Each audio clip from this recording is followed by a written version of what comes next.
கர்த்தருடைய மகா பரிசுத்த நாமத்திற்கு மகிமை உண்டாவதாக. கடந்த நாள் முழுவதுமாக கணினியின் மூலம் பாதுகாத்தார், சுகபலன் இருந்தார். அதற்காக கர்த்தருக்கு நன்றி சொல்கிறேன். போக்கிலும் மரத்திலும் அவருடைய கிருபை கூட இருந்தது. அதற்காக கர்த்தருக்கு நன்றி சொல்கிறேன். குடும்பத்தை வழிநடத்தினார். அதற்காக கர்த்தருக்கு நன்றி சொல்கிறேன். செய்திக்காக காத்திருக்கும் போது அடியனுக்கு அவனாக்கப்பட்ட வசனங்களை உங்கள் மத்தியிலே சொல்லிக்கொள்ள ஆசைப்படுகிறேன். அந்த வசனங்களை நாம் தியானித்து நம்முடைய ஆத்மாவிற்கு பிரயோஜனப்படுத்திக் கொள்வோமாக. மத்தேயு 28வது அதிகாரம் 19வது வசனம். மத்தேயு 28:19.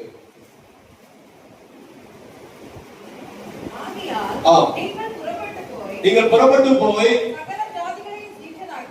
போதும் சகல ஜாதிகளையும் சீஷராக்கி, என்னவாக ஆக்கி?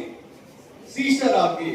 இயேசுவானவர் பாருங்க, நீங்கள் புறப்பட்டு போய் சகல ஜாதிகளையும் விசுவாசிகளாக்கி விசுவாசிகள் ஆக்குங்கள் அப்படி என்று சொல்லாமல், பாருங்க இயேசுவானவர் என்ன சொல்கிறார் என்றால், அதாவது சகல ஜாதிகளையும் சீஷராக்குங்கள். அருமையான தேவனுடைய பிள்ளைகளே, இயேசுவின் பார்வையில் அப்படி என்றால், இயேசுவின் பார்வையில் விசுவாசிக்கும் சீஷருக்கும் அநேக வேறுபாடுகள் உண்டு, ஒற்றுமைகள் இருக்கலாம். ஆனால் இரண்டும் ஒன்றல்ல. விசுவாசி சீஷன் ரெண்டுமே ஒன்றல்ல. நாம் விசுவாசி என்றால் என்ன, சீஷன் என்றால் என்ன என்பதை நாம் புரிந்து கொண்டால் மாத்திரமே இயேசுவானவர் சகல ஜாதிகளையும் சீஷராக்குங்கள் என்று சொன்னதனுடைய, அதாவது அதனுடைய அர்த்தம் விளங்கும். அருமையான தேவனுடைய பிள்ளைகளே, விசுவாசினா யாரு, சீஷன்னா யாரு? சொல்லுங்க, உங்களுக்கு தெரிஞ்சதை சொல்லுங்க. விசுவாசினா யாரு, சீஷன்னா யாரு? விசுவாசிக்கிறவன் விசுவாசி. வேற நிறைய இருக்கு, பாயிண்ட்ஸ்ல நிறைய இருக்கும். அது ஒண்ணு கரெக்ட். விசுவாசினா யாரு, சீஷன்னா யாரு? ஊழியக்காரங்க சீஷன் கிடையாது. அது கரெக்ட். இப்ப இவ்வளவுதான் நம்ம படிச்சிருக்கோம்ல. விசுவாசினா யாரு, சீஷனா யாரு? ரெண்டு அநேக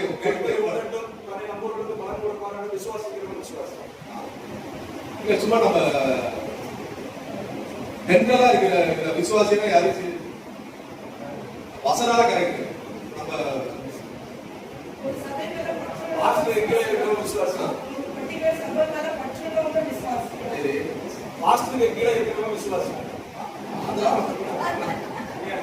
வசனத்தின்படி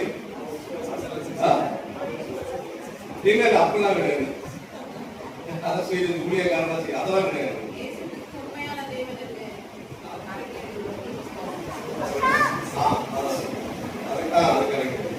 போன வாரம் அந்த பாயிண்ட் சொன்னதுனால புரிந்து கொண்டால் மாத்திரமே இயேசுவானவர் சகல ஜாதிகளையும் போய் விசுவாசிகள் ஆக்குங்கள் என்று சொல்லாமல் சீஷர் ஆக்குங்கள் என்று சொன்னதனுடைய அர்த்தம் விளங்கும். முதல் காரியம், விசுவாசி என்பவன் யார்? மூன்றாவது யோவான் 3:16. யோவான் 3:16.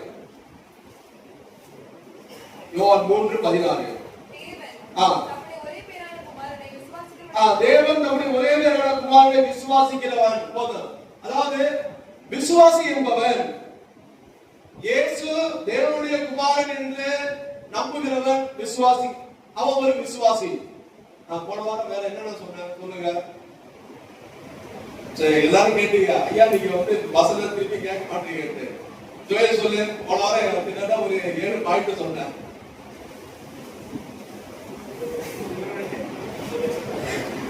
ராக்லி தலை கீழே கொஞ்சம் தலையை குதிக்கவே இல்லை. அதாவது விசுவாசி என்பவன் இயேசு தேவனுடைய குமாரன் என்று விசுவாசிக்கிறவன் அவன் விசுவாசி. மாம்சத்தில் வந்த இயேசுவை ஏற்றுக்கொள்கிறவன் விசுவாசி. இயேசுவினால் மாத்திரமே ரட்சிப்பு உண்டு, அதை விசுவாசிக்கிறவன் அது விசுவாசி. ரட்சிப்பு இயேசுவினால் மாத்திரம்தான்.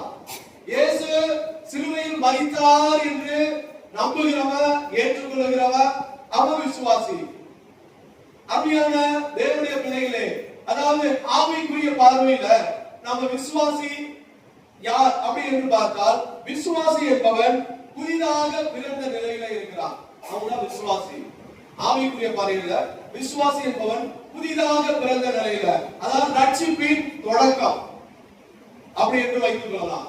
விசுவாசி என்பவன் நம்புகிறவன், அவன் நம்புவான், அவன் தான் விசுவாசி. உண்மையை ஏற்றுக்கொள்கிறவன், அவன் தான் விசுவாசி. என்ன உண்மை? இயேசு யார் என்ற உண்மை. இயேசு யார்? தேவனுடைய குமாரன். அந்த உண்மையை ஏற்றுக்கொள்கிறவன் விசுவாசி. பாருங்க, இயேசு பூமிக்கு வந்தார், நம்முடைய பாவங்களுக்காக மரித்தார், சிலுவையில ரத்தம் சிந்தினார். இந்த உண்மை, அதாவது இதை நாம பார்க்கல. யாராவது பார்த்தோமா? இயேசு நம்முடைய பாவங்களுக்காக கண்ணால பார்த்தோமா? இல்ல. ஆனா உண்மை என்று நம்ம நம்புகிறோம். அப்ப நம்புகிறவன் விசுவாசி.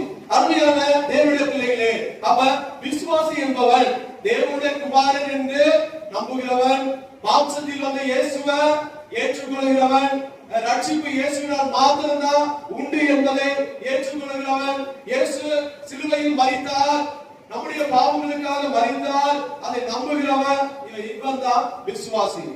அப்ப விசுவாசி என்பவன் புதிதாக பிறந்ததில்லை, அதுதான் ரட்சிப்பினுடைய தொடக்கம். இதை நம்ம ஏற்றுக்கொள்கிறனால தான் நம்ம விசுவாசி ஆகிறோம். அப்ப அது ஒரு தொடக்கம். நடந்த காரியங்களை, 2000 வருஷத்துக்கு முன்பாக நடந்த காரியங்களை நாம அந்த உண்மையை ஏற்றுக்கொள்கிறதுனால நாம விசுவாசி. அப்ப சீஷன் என்றால் யார்? இப்ப கேள்வி வரும் உங்களுக்கு. அதெல்லாம் கரெக்டா. சீஷன் என்றால் யார்?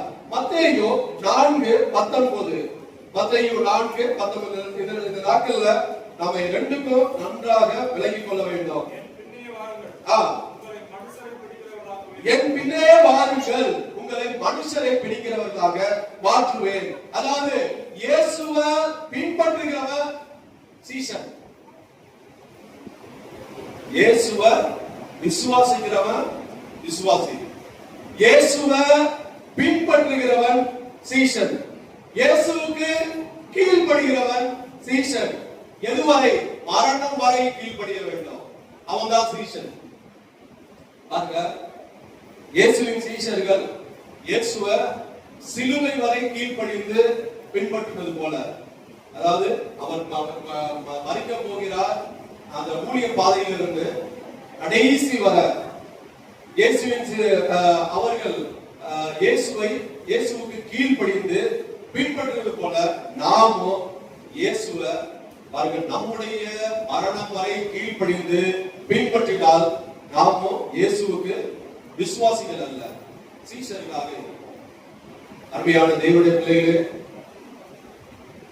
அதாவது விசுவாசியாக இருந்தா அந்த விசுவாசம் எப்போனாலும் ஒழிந்து போகும். ஆனா சீஷராக இருந்தால் கடைசி வரை, நம்முடைய மரணம் வரை நாம இயேசுவை பின்பற்றுவோம். பாருங்க, உதாரணம் சொல்றேன் பாருங்க. இயேசுவை 5000 பேர் பின்பற்றினார்கள். அதாவது எதுவரை? அப்பம் கிடைத்தது வரை அவங்க பின்பற்றினார்கள். அப்பம் கிடைச்சதுக்கு அப்புறம் என்ன பண்ணிட்டாங்க? அவங்க போயிட்டாங்க, சாப்பிட்டுட்டு அவங்க போயிட்டாங்க. ஆனா இதுதான் விசுவாசிக்குரிய நிலை. ஆனால் மரணம் வரை யார் கீழ்ப்படிந்து அவரை பின்பற்றினார்கள் என்றால் 12 சீஷர்கள். அதுல ஒண்ணு இதா போயிட்டான். அப்ப 11 சீஷர்கள். அது மாத்திரமல்ல, அநேக பெண்கள், இவர்கள் எல்லாரும் இயேசுவை மரணம் வரை, சிலுவை வரை அவர்கள் பின்பற்றினபடியால் அவர்கள் சீஷராக இயேசுவானவர் அங்கீகரித்தார். இதுதான் பாருங்க, இதுதான் சீஷருக்குரிய நிலை. அப்படி என்றால் ஆவிக்குரிய பார்வையில சீஷன் என்பவன் யார்? லூக்கா 9:23. லூக்கா 9:23. பின்பு அவர் எல்லாரையும் நோக்கி, ஒருவன் என் பின்னே வர விரும்பினால் அவன் தன்னைத்தான் வெறுத்து தன் சிலுவையை அனுதினமும் எடுத்துக்கொண்டு என்னை பின்பற்ற. ஒருவன் என் பின்னே வர விரும்பினால் தன்னைத்தான் வெறுத்து, பாருங்க, தன் சிலுவையை அனுதினமும் எடுத்துக்கொண்டு என்னை பின்பற்ற கடவன். அப்ப சீஷன் என்பவன் தன்னை வெறுப்பவன். யாரெல்லாம் தன்னை வெறுக்கிறார்களோ அவர்கள் சீஷன். தன் சிலுவையை சுமக்கிறவன், அவர்களுடைய சிலுவையை, அவர்களுடைய பாடுகளை அவருடைய பாருங்க, நம்ம இயேசுவை ஏற்றுக்கொண்ட நிமித்தமா அநேக பாடுகள் வரும். அவர்கள் எல்லாவற்றையும் ஏற்றுக்கொண்டு இயேசுவை பின்பற்றுகிறவன் அவன் சீஷன். இயேசுவுக்கு கீழ்ப்படுகிறவன் அவன் சீஷன். இயேசுவில் நிலைத்திருப்பவன் அவன் சீஷன். விசுவாசி என்றால் பாருங்க, அவன் நம்பலாம், உண்மையில நம்பலாம். ஆனா இயேசுவோடு கூட இயேசுவுக்கு கீழ்ப்படுகிறது, இயேசுவில் நிலைத்திருக்கிறது. அவர்கள் எல்லாரும் அவர்கள் சீஷர்களாக இருக்கிறார்கள். அப்ப சீஷத்துவம் என்றால் என்ன? இதை நாம இந்த நாட்கள்ல அதிகமாக விளங்கிக் கொள்ள வேண்டும். அதாவது கிறிஸ்தவர்கள் மத்தியில விசுவாசிகளை குறித்து, விசுவாசத்தை குறித்து அநேக பிரசங்கங்களை நாம் கேட்கிறோம், நாம் கேள்விப்பட்டிருக்கிறோம், கேட்டுக்கொண்டிருக்கிறோம். ஆனால் சீஷத்துவத்தை குறித்து பிரசங்கிப்பது மிகவும் குறைவு, ரொம்ப ரொம்ப குறைவு. ஏனென்றால் சீஷத்துவத்தை குறித்து ஆழமாக பிரசங்கித்தால் ஆலயத்திற்கு கூட்டம் வரமாட்டாங்க, ஆலயத்திற்கு ஆட்கள் வரமாட்டாங்க, கும்பல் இருக்காதங்க. ஏன்னா குறைந்து விடுமோ என்ற ஒரு கவலை அநேக பிரசங்கமார்களுக்கு உண்டு. அநேக திருச்சபைகளில் இந்த சீஷத்துவத்தை குறித்து அநேகர் போதிப்பதில்லை. ஏனென்றால் இந்த சீஷத்துவத்தை குறித்து போதித்தால் அவங்க போய்விடுவாங்க, நீ விசுவாசியாவே இரு அப்படி என்று அவர்கள் வைத்துக் கொள்வார்கள். இந்த நாட்கள்ல சீஷத்துவத்தை குறித்து நாம் தெளிவாக அறிந்து கொள்ள வேண்டும். விசுவாசி வேற, சீஷத்துவம் வேற, இரண்டும் ஒன்று அல்ல. இதை நாம இந்த நாட்கள்ல தெளிவாக அறிந்து கொள்ள வேண்டும். சீஷத்துவம் என்றால் என்ன? 1 யோவான் 1:1 சாரி, ஆதி முதல் இருந்ததும் நாங்கள் கேட்டதும் எங்கள் கண்களினாலே கண்டதும் நாங்கள் நோக்கி பார்த்ததும் எங்கள் கைகளினாலே தொட்டதுமாய் இருக்கிற ஜீவ வார்த்தையை குறித்து உங்களுக்கு அறிவிக்கிறோம். அப்ப பாருங்க, சீஷத்துவம் என்றால் என்ன? பாருங்க, அப்போஸ்தலனாகிய யோவான் சொல்வது நான் பார்த்தேன் அப்படி என்று சொல்லல. நாங்கள் கேட்டதும், நாங்கள் கண்டதும், நாங்கள் நோக்கி பார்த்ததும், நாங்கள் தொட்டதும், நாங்கள் அறிவித்ததும். அருமையான தேவனுடைய பிள்ளைகளே, அப்படி என்றால் சீஷத்துவம் என்பது இயேசுவின் வார்த்தையை, சத்தத்தை கேட்க வேண்டும். அவருடைய வார்த்தையை, அவருடைய சத்தத்தை கேட்க வேண்டும். சீஷத்துவம் என்பது இயேசுவை கண்களினால் காண வேண்டும். சீஷத்துவம் என்பது இயேசுவை நோக்கி பார்க்க வேண்டும். சீஷத்துவம் என்பது இயேசுவை தொட வேண்டும், தொட்டு பார்க்க வேண்டும். சீஷத்துவம் என்பது இயேசுவை குறித்து அறிவிக்க வேண்டும். ஐயா, எப்படி நாங்க கண்கள்னால எப்படி காண்கிறது, அதை எப்படி நோக்கி பார்க்கிறது, அதை எப்படி தொடுவது? இது எல்லாருக்கும் ஒரு கேள்வியாக இருக்கும். அவர்கள் அப்போஸ்தலர்கள், அவர்கள் சீஷர்கள், அவர்கள் நேரடியாக பார்த்தார்கள், அவர்கள் அவருடைய சத்தத்தை கேட்டார்கள், அவரை கண்களினால கண்டார்கள், அவரை நோக்கி பார்த்தார்கள், அவர்களை தொட்டார்கள், அவர்களை குறித்து, இயேசுவை குறித்து அறிவித்தார்கள். அறிவித்ததுனால மாத்திரம்தான் நாம் இன்னைக்கு ரட்சிக்கப்பட்டிருக்கிறோம். அருமையான தேவனுடைய பிள்ளைகளே, அப்ப பாருங்க, இதுல கண்களினால் கண்டதும் நோக்கி பார்த்ததும், இது ரெண்டும் என்ன வித்தியாசம்? அது ரெண்டும் ஒண்ணுதானே. கண்களினால காண்கிறது, நோக்கி பார்க்கிறது, அது கண்களினால காண்கிறது தான். அருமையான தேவனுடைய பிள்ளைகளே, கண்களினால் அதாவது காண்பது பாருங்க, ஒரு சும்மா ஒரு பாக்குறோம், பைக் எடுத்துட்டு இல்ல கார் எடுத்து வெளியில போறோம், நம்ம எவ்வளவு பேரை பாக்குறோம், நிறைய பேரை பாக்குறோம். அதெல்லாம் மைண்ட்ல ரெஜிஸ்டர் ஆகுதா? இல்ல, சும்மா அப்படியே பார்த்துட்டு அப்படியே போறோம், அதுதான் அப்படியே. ஆனா ஏதோ ஒரு பளிச்சுன்னு ஒண்ணு தெரியும், லைட்லாம் போட்டு பளிச்சுன்னு டக்குனு நம்முடைய கண்ணு எங்க போவோம்? அதை நோக்கி பார்க்கிறோம். நம்ம போகும்போது பளிச்சு நேரம் தெரிஞ்சுதா? அதை பார்த்திருப்போம், ஆனாலும் திரும்பி பார்க்கணுமே, அதுதான் நோக்கி பார்க்கிறது. சும்மா ஒரு ஆர்வமான பார்வை இருக்காது கண்களினால் காண்பது. ஆனால் நோக்கி பார்ப்பது, அதை உற்று நோக்குவது, அதை கூர்ந்து கவனிப்பது. அப்ப கண்களினால பண்ண சாதாரண கண்களினால பார்ப்பது, அதாவது இயேசு செய்த அற்புதங்கள் அநேக கண்டார்கள், அவர்கள் இயேசுவை கண்டார்கள். அற்புதங்களை பார்த்தார்கள். ஆனால் அவருடைய வாழ்க்கை மாறவில்லை. அப்படியே பார்த்துட்டு அவர் இயேசு வாழ்ந்த நாட்களில அப்படியே பார்த்துட்டு அப்படியே போய்கிட்டே இருந்தாங்க. ஆனால் நோக்கி பார்த்தது என்றால் அந்த சீஷத்துவம், அதுதான் கவனமாக ஆழமாக ஆராய்ந்து பார்த்து உற்று பார்த்து அவருடைய கண்கள், அதாவது உற்று பார்க்கிறது, அதுதான் நோக்கி பார்க்கிறது. லூக்கா 24:31. லூக்கா 24:31. அப்பொழுது அவர்களுடைய கண்கள் திறக்கப்பட்டு அவரை அறிந்தார்கள். அவர்கள் கண்கள் திறக்கப்பட்டு அவரை அறிந்தார்கள். அப்ப அது முன்பாக இயேசுவை இவங்க பார்க்கலையா? அப்ப மாத்திரம் தான் கண்கள் திறக்கப்பட்டதா? அப்ப கண்கள் திறக்கப்பட்டு அவரை அறிந்தார்கள்னா அவர்கள் ஏற்கனவே இயேசுவை பார்த்தார்கள் தான், ஆனால் இப்போது அதை உணர்ந்தார்கள். இயேசுவை அறிந்து அவரை, அதாவது அப்பதான் நோக்கி அப்பதான் கண்கள் திற அவரை உணர்ந்தது நிமித்தமாக அவருடைய ஆவிக்குரிய கண்கள் திறந்தது. அருமையான தேவனுடைய பிள்ளைகளே, இந்த நாட்கள்ல பாருங்க, இயேசுவை நாம கண்களினால காண வேண்டும். பாருங்க, அநேக இயேசுவை பார்த்த என்று சொல்லுவாங்க. பாருங்க, அநேக அவருடைய சத்தத்தை கேட்டோம் என்று சொல்லுவார்கள். ஜெபம் பண்ணும்போது அவர் மெல்லிய சத்தமாக அவர் பேசுவார். அவரை நோக்கி பார்க்கிறது, அதிகமாக உற்று பார்க்கிறது, அவர் என்ன வாழ்க்கை வாழ்ந்தார், அதை அவருடைய வசனத்தை அவர் உற்று பார்த்து அவரை உணர்வது, அது எல்லாம் சீஷத்துவத்துக்குரிய தன்மை. அடுத்ததாக பாருங்க, அவரை தொட்டது ஃபீல் பண்ணுவாங்க. இயேசுவானவர் பக்கத்துல நிறைய பேர் சொல்லுவாங்க பாத்தீங்களா, அதாவது ஜெபம் பண்ணும்போது இயேசுவானவர் அருகில் இருக்கிறத நான் பார்த்தேன். தொடுற ஒரு ஃபீல் என்னை வந்து தொட்டாரு. நான் ஜெபம் பண்ணும்போது திடீர்னு ஒரு கை வந்து என்னை தொட்டுச்சு. நான் உடனே இது எல்லாமே சீஷத்துவத்துக்குரிய நிலை. அடுத்தது அறிவிக்கிறது. நாம இயேசுவை குறித்து நாம இங்க சபையில வந்து சாட்சி சொல்வது அல்ல, இயேசுவை குறித்து மற்றவர்களுக்கு அறிவிக்கிறது. இதுதான் சீஷத்துவத்துக்குரிய ஒரு நிலை. அருமையான தேவனுடைய பிள்ளைகளே, எப்படி இயேசுவின் சீஷர்கள் பார்க்க இதை அறிவித்தார்களோ, இதை அனுபவித்தார்களோ, நாமோ இந்த காரியத்தை அனுபவிக்க வேண்டும்.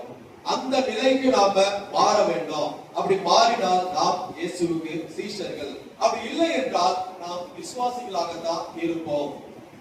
நாம் இப்படிப்பட்டதான நிலைக்கு மாறாதவரை நாம் விசுவாசிகளாக இருக்க முடியும். சீஷர்களாக மாற முடியாது. இயேசுவானவர் விரும்புவது நாம் சீஷர்களாக மாற வேண்டும். எப்பொழுது நாம் சீஷர்களாக மாற போகிறோம்? இப்ப பாருங்க, வேதத்தின் அடிப்படையில விசுவாசிக்கும் சீஷர்களுக்கு உள்ள வேற்றுமைகள், இந்த வித்தியாசத்தை நாம அறிந்து கொள்ள வேண்டும். இப்பொழுது உங்களுக்கு புரியும், விசுவாசி என்றால் யார், சீஷன் என்றால் யார். இந்த வேற்றுமைகள் நாம புரிந்து கொண்டால் மாத்திரமே நாம் இன்னும் விசுவாசிகளாகவே இருக்கிறோம் என்ற ஒரு நிலை நமக்கு தோன்றும். இயேசுவானவர் நம்மை சீஷர்களாக மாற்றும்படியாக இந்த பூமிக்கு கடந்து வந்திருந்தார். அவருடைய ஜீவனை கொடுத்தார். பாருங்க, முதலாவது விசுவாசி என்பவர் வசனத்தை கேட்கிறார். வசனத்தை கேட்கிறார். நம்ம சொல்லுகிறது, நம்ம செய்கிறது எல்லாமே வசனத்தை கேட்கிறார். ஆனால் சீஷன் என்பவர் வசனத்தின் படி நடக்கிறார். ரெண்டுக்குள்ள வித்தியாசம் இருக்கு. வசனத்தை கேட்கிறது விசுவாசி, வசனத்தின் படி நடக்கிறது சீஷன். அதாவது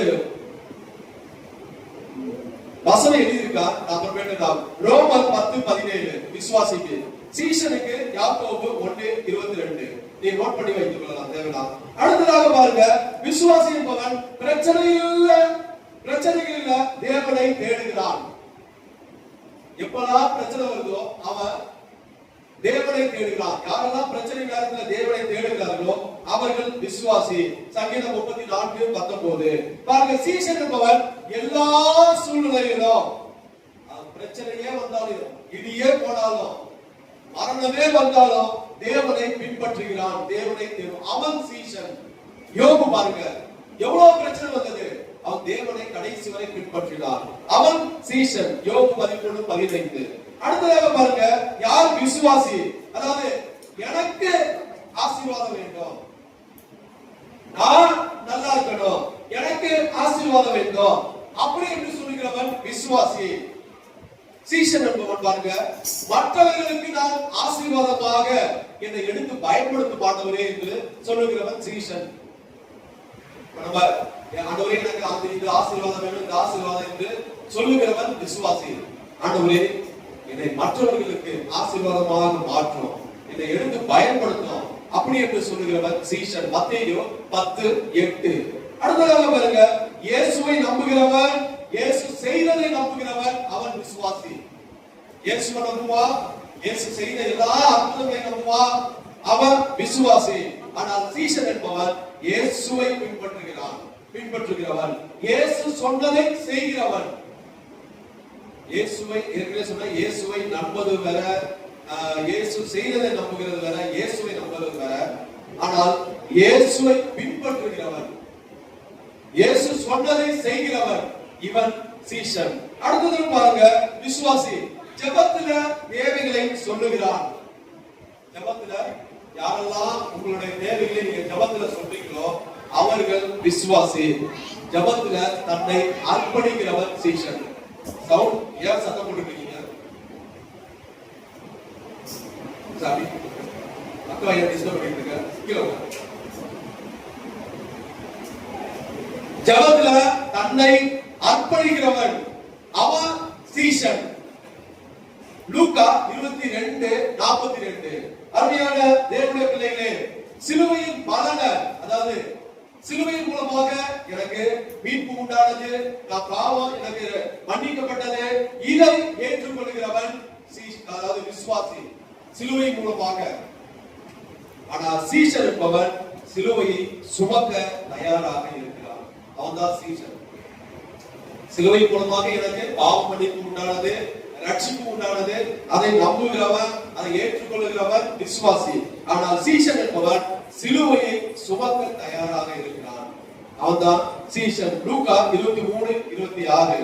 பாருங்க, அடுத்ததாக பாருங்க, ஞாயிற்றுக்கிழமை கிறிஸ்தவன், ஞாயிற்றுக்கிழமை மாத்திரம் வருகிறது, அவன் விசுவாசி. ஞாயிற்றுக்கிழமை கிறிஸ்தவன் விசுவாசி.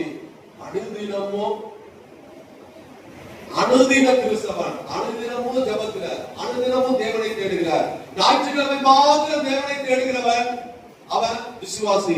ஆனால் அனுதினமும் தேவனை தேடுகிறவன் அவன் சீஷன். லூக்கா 9:23. அருமையான தேவனுடைய பிள்ளைகளே, தேவனிடத்திலிருந்து ஏதாவது பெற வேண்டும் என்று நினைக்கிறவன் அவன் விசுவாசி. தேவனிடத்திலிருந்து ஆண்டவரே எனக்கு ஏதாவது பெற வேண்டும் அது அப்படி என்று நினைக்கிறவன் விசுவாசி. தேவனுக்காக வாழுகிறவன் அவன் சீஷன். என்னுடைய வாழ்க்கையை உனக்கு அர்ப்பணிக்கிறான் அப்படி என்று சொல்லுகிறவன் அவன் சீஷன். ஆசீர்வாதத்தையே நோக்கி நடக்கிறவன், எனக்கு ஆசீர்வாதம் வேண்டும், ஆசீர்வாதம் வேண்டும் அப்படி என்று ஆசீர்வாதத்தையே நோக்கி நடக்கிறவன் அவன் விசுவாசி. தேவனுடைய சித்தத்தையே நோக்கி நடக்கிறவன் அவன் சீஷன். தேவனுடைய சித்தம் மாத்திரம், இந்த ஆசீர்வாதத்தை ஓரத்தில் வைத்துவிட்டு ஆண்டவரே உம்முடைய சித்தம் எதை அதை நோக்கி நடக்கிறவன் சீஷன். இயேசுவை பற்றி அறிந்தவன், இயேசுவை அறிந்தவன், வேதத்தின் மூலமாக நாம் அறிகிறோம், எல்லாம் பண்ணுகிறோம், அவன் விசுவாசி. இயேசுவை அனுபவிக்கிறவன் சீஷன். யாரெல்லாம் இயேசுவை அனுபவிக்கிறீர்களோ அவர்கள் சீஷன். அருமையான தேவனுடைய பிள்ளைகளே, 10 பாயிண்ட் கொடுத்திருக்கார். உங்களுக்கு ஓரளவுக்கு விசுவாசி என்றால் யார், சீஷன் என்றால் யார் என்று தெரிந்திருக்கோம். இப்ப நாம எந்த விசுவாசியாக இருக்கிறோமா அல்லது சீஷத்துவத்தில் இருக்கிறோமா என்று நீங்கள் எந்த நிலையில இருக்கிறீங்க என்று பிராங்கிலின் ஜோயல் கையை வச்சு இது பண்றான். இப்ப நீங்க அறிந்து கொள்ளுங்க, நாம எந்த நிலையில காணப்படுகிறோம். விசுவாசிக்குரிய அந்த நிலையில இருக்கிறோமா அல்லது சீஷனுக்குரிய நிலையில இருக்கிறோமா? சுருக்கமாக சொன்னால், அதாவது விசுவாசம் அவசியம், விசுவாசம் கண்டிப்பா அவசியம். ஆனால் சீஷத்துவம் அது அத்தியாவசியமாக, அது ரொம்ப ரொம்ப முக்கியம். இவை இரண்டும் இல்லாம கிறிஸ்துவ வாழ்க்கை வாழ முடியாது. நீங்க விசுவாசியாக இல்லாம கிறிஸ்துவ வாழ்க்கை வாழ முடியாது. சீஷத்துவம் இல்லாம சீஷனாக இருந்த அந்ததும் கிறிஸ்துவ வாழ்க்கை வாழ முடியாது. ஆனால் இவை ரெண்டிலும் எது முக்கியம் வாய்ந்தது? வேதாகமம் தெளிவாக வேதத்துல தெளிவாக கூறப்பட்டுள்ளது. இவை ரெண்டிலும் எது முக்கியம் வாய்ந்தது? கிறிஸ்துவ வாழ்க்கையில பார்க்க எந்த ஸ்தானம் மிக முக்கியம்? எந்த பொசிஷன்? அதாவது விசுவாசி என்ற ஸ்தானம் முக்கியமா அல்லது சீஷன் என்ற பொசிஷன் அந்த ஸ்தானம் முக்கியமா? அதை நாம விலகிக் கொள்ள வேண்டும். கிறிஸ்துவ வாழ்க்கையில விசுவாசி என்ற பொசிஷன் முக்கியமா அல்லது சீஷன் என்ற அந்த ஸ்தானம் முக்கியமா? அதை குறித்து நாம தெளிவாக விலகிக் கொள்ள வேண்டும். பாருங்க, விசுவாசம் என்பது ஒரு விசுவாசிக்கு விசுவாசம் என்பது அது ஒரு என்ட்ரி பாயிண்ட் மாதிரி. அதாவது உள்ள நுழைகிறதுக்கு ஒரு வாசல், ஒரு என்ட்ரி பாயிண்ட். விசுவாசம் இல்லாமல் ரட்சிப்புள்ள, விசுவாசம் இல்லாமல் தேவனுடைய பிள்ளை ஆக முடியாது.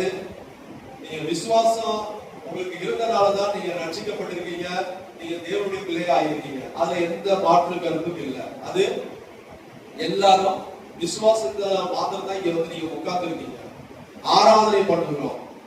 அப்ப விசுவாசம் ரட்சிப்பின் தொடக்கம். அதாவது புதிதாக பிறந்த நிலை, ஏற்கனவே சொல்லல, அது புதிதாக பிறந்த நிலை ரட்சிப்பினுடைய தொடக்கம். ஆனால் சீஷத்துவம் என்பது வளர்ச்சியை குறிக்கிறது. அதாவது புதிதாக பிறந்த நிலையில் இருந்து அப்படியே அந்த நிலையிலே இல்லாதபடிக்கு வளர்ச்சியை குறிக்கிறது. அதுதான் சீஷத்துவம். சீஷத்துவம் இல்லாமல் வளர்ச்சி இல்ல, சீஷத்துவம் இல்லாமல் மாற்றம் இல்ல, சீஷத்துவம் இல்லாமல் நம்முடைய வாழ்க்கையில கனி இல்ல. நம்முடைய வாழ்க்கையில கனி இல்லையா? நீங்க என்ன விசுவாசிகளாக இருக்கிறீங்க? நம்முடைய வாழ்க்கையில கனி இருக்கிறதா? நீங்க சீஷர்களாக மாறிக்கொண்டிருக்கீங்க அர்த்தம். நாம் வளர்ச்சி அடைகிறோமா? நாம் வளர்ச்சி இல்லாமல் தொடக்க நிலையிலே ரட்சிக்கப்பட்ட நிலையிலே இருக்கிறோமா? நீங்க என்ன விசுவாசிகளாக இருக்கிறீர்கள் என்று அர்த்தம். நாம நம்முடைய வாழ்க்கையில வளர்ச்சி கொஞ்சமாக வளர்ச்சி ஆகிக்கொண்டிருக்கிறோமா? நாம சீஷத்துவமாக மாறிக்கொண்டு இருக்கிறோம் என்று அர்த்தம். நம்முடைய வாழ்க்கையில மாற்றம் இல்லையா? நீங்க என்ன விசுவாசிகளாக இருக்கிறீங்க என்று அர்த்தம். நம்முடைய வாழ்க்கை மாற்றம் ஆகிக்கொண்டு இருக்கிறதா? ஒவ்வொரு ஆரம்பத்துல எப்படி இருந்தேன், என்னுடைய பரிசுத்தம் எப்படி இருந்தது, நான் ரட்சிக்கப்பட்ட புதுல என்னுடைய ஜபம் எப்படி இருந்தது, என்னுடைய வேத தியானம் எப்படி இருந்தது, அந்த மாற்றம் இல்லாமல் இருக்கிறீர்களா?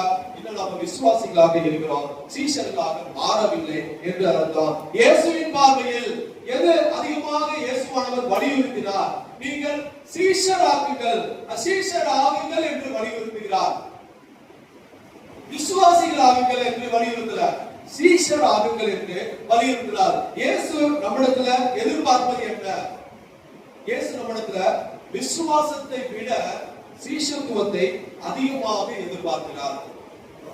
நம்மிடத்துல விசுவாசத்தை விட இயேசுவானவர் சீஷத்துவத்தை அதிகமாக எதிர்பார்க்கிறார். பாருங்க, விசுவாசி ஒரு காலத்துல என்னவாக மாற முடியும்?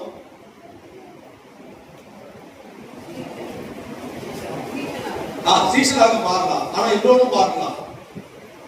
கரெக்ட், விசுவாசி ஒரு காலத்துல சீஷனாக மாறலாம். இன்னொன்னு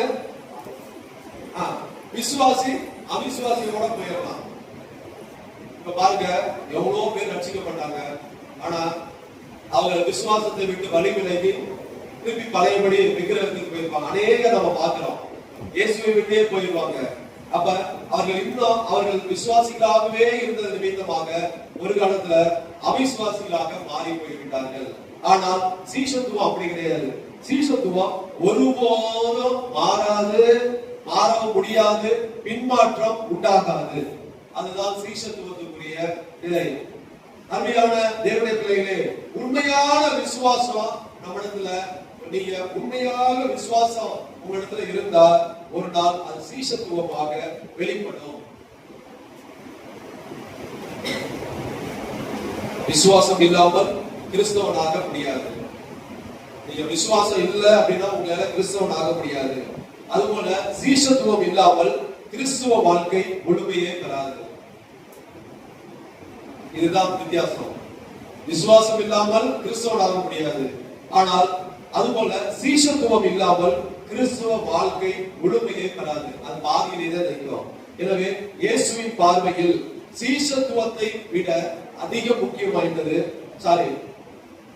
விசுவாசம் அந்த ஸ்தானத்தை விட சீஷத்துவம் அதிகம் முக்கியம் வாய்ந்தது இயேசுவின் பார்வையில். ஏனெனில் விசுவாசம் உள்ளவர்கள் சீஷர்களாக மாற வேண்டும், மாறியே ஆக வேண்டும். பாருங்க, நமக்கு புரியும்படி நான் சொல்றேன். விசுவாசம் என்பது ஒரு வீட்டிற்கு ஒரு கதவு போல, நம்ம சர்ச்சுக்கு ஒரு கதவு போல, அது ஒரு விசுவாசம். வீடுங்கிறது அது சீஷத்துவத்தை குறிக்கிறது. கதவு இல்லாமல் வீட்டுக்குள்ள நுழைய முடியாது. வீட்டுல வாழாமல் கதவு இருந்து பயனே இல்லை, யூஸ்லெஸ் தான். புரியுதா? அதுதான். அதாவது விசுவாசங்கிறது ஒரு என்ட்ரி பாயிண்ட், அது தொடக்கம் இல்ல. விசுவாசம் உங்களுக்கு புரியுற மாதிரி சொல்றா. விசுவாசம் என்பது ஒரு கதவு போல, சீஷத்துவம் என்பது ஒரு வீட்டுல அநேக ரூம் இருக்கும். கதவு இல்லாம வீட்டுல நுழைய முடியாது, பூட்டு போட்டிருந்தா நாம நுழைய முடியாது. வீட்டுல வாழாம கதவு இருந்தும் பயன் இல்லை. நீங்க வீட்டுல வாழாம இருந்தீங்கன்னா கதவு ஒரு நாள் என்ன ஆகும்? பூட்டியே வச்சிருந்தா அது தூள் பிடிச்சு அல்லது கரையா அது அப்படியே செல்லரிச்சு போயிடும். அதனால வீட்டுக்குள்ள வாழ்வது சீஷத்துவத்திற்கு சமமாக இருக்கிறது. அருமையான தேவனுடைய பிள்ளைகளே, விசுவாசம் நம்மை ரட்சிப்புக்குள் வழி நடத்துகிறது. சீஷத்துவம் நம்மை கிறிஸ்துவை போல மாற்றுகிறது. ரட்சிப்புக்குள் வழி நடத்துகிறது விசுவாசம். சீஷத்துவம் நம்மை கிறிஸ்துவை போல மாற்றுகிறது. பாருங்க, அடிக்கடி நம்மிடத்துல பின்மாற்றம் ஏற்படுகிறது என்றால், பாவத்தின் நிமித்தம் சரி அல்லது ஏதோ ஒரு காரியத்தின் நிமித்தம் நம்மிடத்துல பின்மாற்றம் உண்டாகிறது என்றால் நாம் இன்னும் சீஷத்துவத்தை அடையவில்லை என்று அர்த்தம்.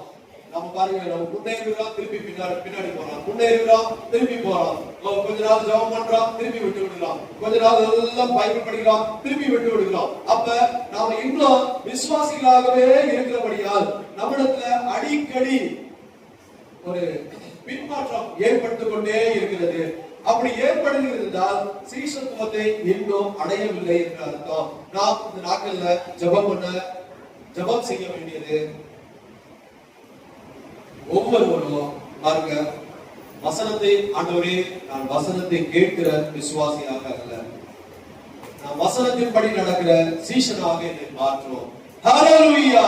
நான் வசனத்தை கேட்கிற விசுவாசியாக அல்ல, வசனத்தின்படி நடக்கிற சீஷனாக என்னை மாற்றும். ஞாயிற்றுக்கிழமை மாத்திரம் உண்மை தேடுகிற விசுவாசியாக அல்ல, தினந்தோறும் உண்மை தேடுகிற சீஷனாக என்னை மாற்றும் ஆண்டவரே. உண்மை அறிந்த விசுவாசியாக அல்ல. அதாவது இயேசு ஒருத்தர் இருந்தார், நம்முடைய பாவங்களுக்காக மரித்தார், அற்புதம் செஞ்சார், அடையாளம் பண்ணினார், எல்லாம் பண்ணினார், அதை அறிந்த விசுவாசியாக அல்ல, உம்மோடு நடக்கும், தினந்தோறும் நடக்கக்கூடிய சீஷனாக என்னை மாற்றுவானவரே. இயேசுவை நம்புகிற விசுவாசியாக அல்ல. நம்பிக்கை ஒரு நாள் மாறலாம், நம்முடைய நம்பிக்கை எப்படி இருக்கிறது தெரியாது, ஒரு நாள் மாறலாம். ஆனால் இயேசுவை அனுபவிக்கிற சீஷனாக என்னை மாற்றும் ஆண்டவரே.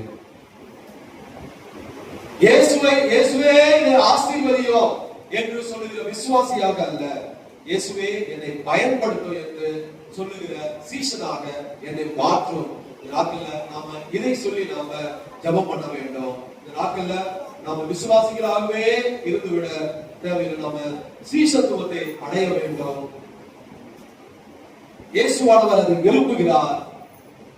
நீங்கள் சீஷத்துவத்தை அடைந்தீர்கள் என்றால் உங்களுடைய அனுபவமே வேற மாதிரி இருக்கும், உங்களுடைய வாழ்க்கையே ரொம்ப வித்தியாசமாக இருக்கும். உங்களுடைய வாழ்க்கை எப்படா நம்ம போய் ஆண்டவரோடு பேசுவோம், எப்ப நம்ம ஆண்டவருடைய சத்தத்தை கேட்க முடியும், எப்பொழுது அவர் பக்கத்துல அவர் தொட்டு என்னை பேசுறதுக்கு வாய்ப்பு. இது எல்லாம் சீஷத்துவத்துக்குரிய அனுபவம். சீஷத்துவத்துக்குரிய அனுபவம் மற்றவர்களுக்கு போய் ஏதாவது இயேசுவை குறித்து சொல்லுகிறவர்களாக இருப்பார்கள். நாம எந்த நிலையில நாம இந்த நாட்கள்ல காணப்படுகிறோம்? விசுவாசிகளாக அழைக்கப்பட்ட நாம் விசுவாசிகளாகவே இருக்கக்கூடாது, ஒரு நாள் சீஷர்களாக மாற வேண்டும்.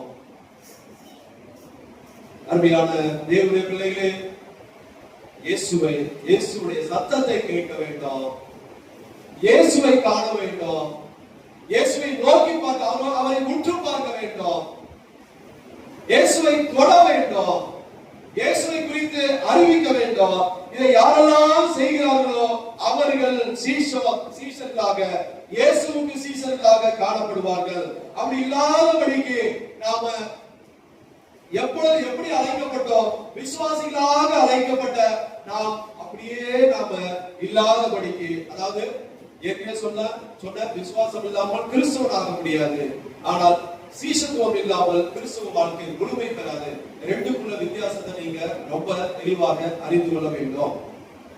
அநேக திருச்சபைகளை பாருங்க, இதை நம்ம சொன்னோம்னா என்ன பண்ணுவாங்க, ஆனா போய் அவனுக்கு ஒரு வேலை கிடையாது, நாம விசுவாசியாகவே இருந்துக்கிறான், அந்தமா ஞாயிற்றுக்கிழமை வந்தமா, வசனத்தை கேட்டமா போனோமா, இந்த ஜபம் பண்ணு அதை பண்ணு இதை பண்ணு சொல்லாத அப்படி என்று சொல்லுகிற அநேக விசுவாசிகள் இருக்கிறார்கள்.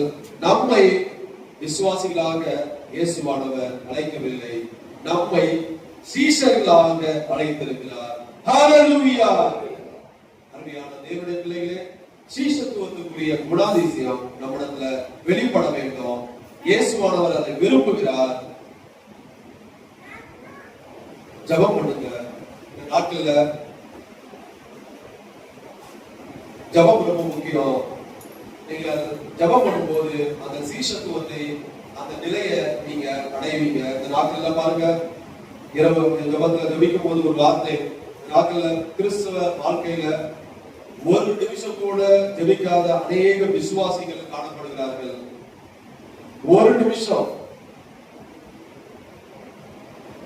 அதாவது ஜெபம் பண்ணும்போது இந்த இரவு ஜெபத்துல எனக்கு நேரம் இல்லை என்ற வார்த்தை ஒரு வாயிலிருந்து வந்துவிடவே கூடாது. எனக்கு ஜெபம் பண்றதுக்கு நேரம் இல்லை அப்படி என்று அந்த வார்த்தை நம்முடைய வாயிலிருந்து ஒருபோது வரக்கூடாது. அப்படி வாயிலிருந்து வந்தா நாம் இன்னும் விசுவாசியாவே இருக்கிறோம். சீஷத்துவத்தை அடையும் போது அப்படி சொல்ல மாட்டார்கள், எனக்கு நேரம் இல்லை என்று. தினந்தோறும் இயேசுவை சந்திக்கிறவர்களாக, தினந்தோறும் அவருடைய சத்தத்தை கேட்கிறவர்களாக, தினந்தோறும் அவரை அதை நோக்கி பார்க்கிறவர்களாக, தினந்தோறும் அவரை தொடுகிற அனுபவம் உடையவர்களாக, தினந்தோறும் இயேசுவை குறித்து அறிவிக்கிறவர்களாக யாரெல்லாம் காணப்படுகிறார்களோ அவர்கள் சீஷர்கள், அவர்கள் சீஷத்துவத்தை அடைகிறவர்களாக இருக்கிறார்கள், அடைவார்கள். நாட்கள்ல பரிசோதித்து பார்க்க வேண்டும். ஆண்டவரே, நான் எந்த நிலையில இருக்கிறேன், இந்த விசுவாசியாகவே இருக்கிறேனா அல்லது சீஷத்துவத்துக்குரிய தன்மை இடத்துல காணப்படுகிறதா அப்படி என்று நாம் இந்த நாட்கள்ல இயேசுவிடத்துல சொல்லி ஜெபம் பண்ண வேண்டும். ஆண்டவரே, இதை சீஷராக மாற்றும். நான் பிறந்த நான் எப்படி சந்திக்கப்பட்டனோ அந்த நிலையிலே இல்லாதபடிக்கு என்னை சீஷராக மாற்றும் ஆண்டவரே அப்படி என்று நாம சொல்லி ஜெபம் பண்ணுவோமாக. கர்த்தர் நம்மை சீஷராக மாற்றும்படியாக கடந்து வந்து நமக்காக ஜீவனை கொடுத்து கடந்து சென்றிருக்கிறார். சகல ஜாதிகளையும் சீஷராகுங்கள் என்று சொன்ன இந்த வசனம் நாட்கள் நிறைவேற வேண்டும். வருகிற வாரத்துல, அடுத்த வாரத்துல விசுவாசிக்குரிய ஆசீர்வாதம் உலக பிரகாரமாக, ஆவிக்குரிய பிரகாரமாக சீஷராக மாறினால் என்ன ஆசீர்வாதம் அவர்கள் பெறுவார்கள், அதை குறித்து நாம தியானிக்கலாம். கர்த்தர் இந்த வார்த்தைகளை ஆசீர்வதிப்பார்கள். ஆமென். ஹல்லேலூயா. சோதரா சோதரா சோதரா சோதரா சோதரா சோதரா சோதரா. ஹல்லேலூயா ஹல்லேலூயா ஹல்லேலூயா ஹல்லேலூயா ஹல்லேலூயா.